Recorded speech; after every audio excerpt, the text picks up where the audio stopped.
Okay, so I finally got a new holder for my car. I don't know why I didn't get one before.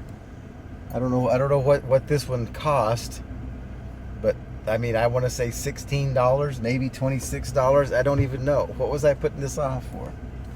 Anyway, we're going to give it a test run. I'm going to see how it holds up going over the speed bump as I leave Carabel, because we put speed bumps up. And so I will say, since my last video, I've gotten new glasses. I had to go to the dentist again on an emergency basis because apparently I got an infected tooth that had a root canal over 30 years ago. Don't know how that happened. Let's see. And of course, Pawpaw. Oh, that held up pretty well. And of course, Pawpaw had major surgery, and but it looks like that's all going to be okay too. So that's a good thing. So I still have my list of stories that I want to tell, and so hopefully I'll be posting every day, because I'm sure that all of y'all's lives, all 32 of you, your lives have been an empty void of dark nothingness without having me posting for you, because that's the kind of egomaniac I am.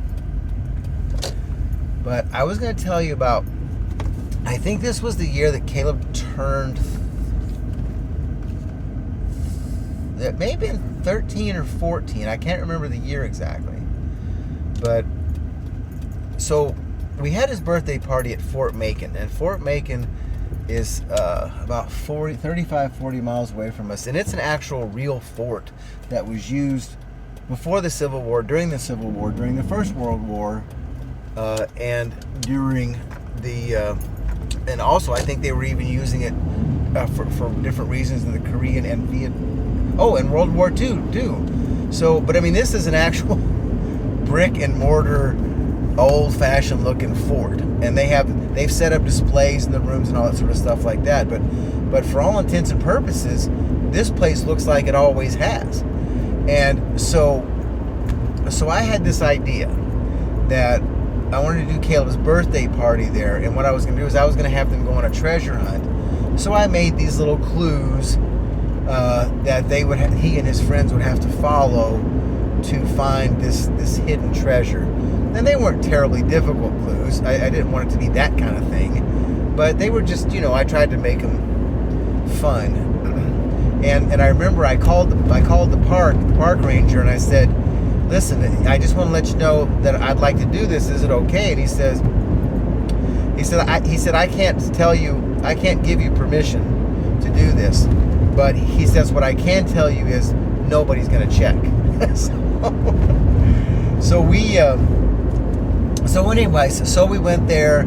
I went and I hid the clues in different areas, and what we had done is we had bought, I don't know, a big old pile of candy bars, and at one end of the fort there's this place that is dark. I mean, and it goes up underneath the fort.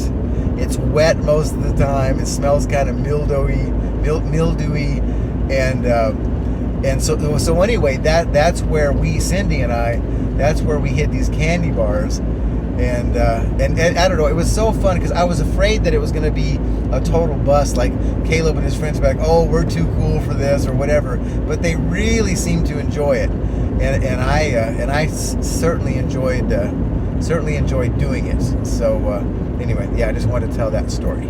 Okay, love you. Thanks for watching, and it's good to be back.